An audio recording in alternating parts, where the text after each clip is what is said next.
जय श्री राम दोस्तों। आज का जो हमारा विषय है आपकी स्क्रीन पर, और इस लेक्चर को हम कंप्लीट करेंगे।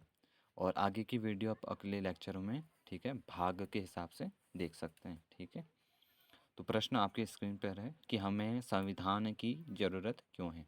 अगर आपको इसकी पीडीएफ चाहिए होगी तो मैं और साफ आपकी इसकी पीडीएफ जो है बना के आपको भेज दूंगा। आप कमेंट कर सकते हैं इसके लिए। किसी भी देश का शासन कुछ बुनियादी नियमों से चलता है। इन नियमों को लिखित रूप में व्यक्त करना विवादों से बचने व स्पष्टता लाने हेतु आवश्यक है। इस बात को दक्षिण अफ्रीका के संविधान बनाने के अनुभव से समझा जा सकता है। दक्षिण अफ्रीका में श्वेतों व अश्वेतों के मध्य ऐतिहासिक विश्वास व मतभेद था।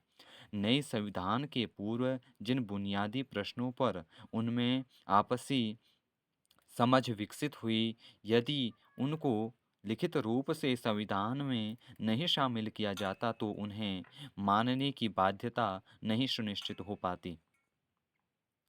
अतः शासन संचालन के बुनियादी नियमों, नागरिकों के अधिकारों, शासन के गठन तथा शासन के अंगों के आपसी संबंधों एवं शासन व नागरिकों के आपसी संबंधों को स्पष्ट रूप में व्यक्त करने हेतु उन्हें लिखित रूप दिया जाता है, जिसे संविधान कहते हैं। संविधान की बात केवल सरकारों पर ही लागू नहीं होती, अन्य संगठनों तथा क्लबों के संचालन हेतु उनके संविधान होते हैं, जिसमें उनके बुनियादी नियमों का उल्लेख होता है। संक्षेप में संविधान देश का सर्वोच्च कानून होता है, जिसमें नागरिकों के आपसी संबंधों को तय करने के साथ साथ लोगों और सरकार के बीच संबंध भी तय होते हैं। संविधान के प्रमुख कार्य निम्नलिखित हैं। ठीक है, तो इसे को हम वो करेंगे आगे। क्या है आगे? यह विभिन्न वर्गों व समूहों के मध्य आपसी विश्वास व सहयोग विकसित करता है। इससे पता चलता है कि सरकार का गठन कैसे होगा तथा अहम फैसले कौन लेगा। यह सरकार की शक्तियों तथा नागरिकों के अधिकारों की सीमाएं तय करता है। यह जनता की आकांक्षाओं को व्यक्त करता है। ध्यान देने योग्य बात यह है कि जिन देशों में संविधान हो वहाँ लोकतंत्र हो,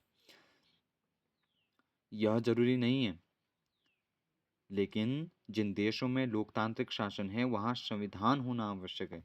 फ्रांसीसी क्रांति के बाद लिखित संविधान की आवश्यकता स्पष्ट हो गई। भारतीय संविधान का निर्माण भारत 15 अगस्त 1947 को आज़ाद हुआ तथा दक्षिण अफ्रीका की तरह ही भारत के संविधान का निर्माण भी कठिन परिस्थितियों में हुआ। आज़ादी के समय देश का विभाजन, सीमा पर सांप्रदायिक हिंसा तथा देशी रियासतों का विलय वे तत्व थे जिन्होंने संविधान निर्माण का कार्य मुश्किल कर दिया। एक सेकेंड।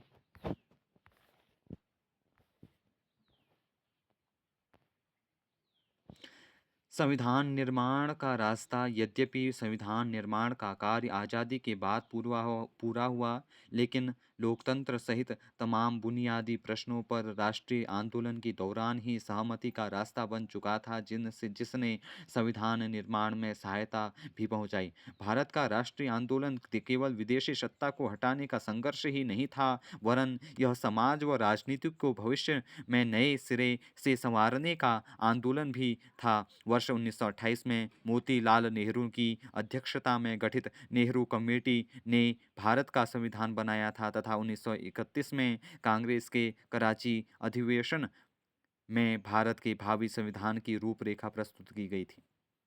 इन दोनों ही दस्तावेजों में संविधान में सार्वभौम मताधिकार या फिर सार्वभौमिक मताधिकार, नागरिकों को स्वतंत्रता व समानता का अधिकार तथा अल्पसंख्यकों के हितों की रक्षा करने के शामिल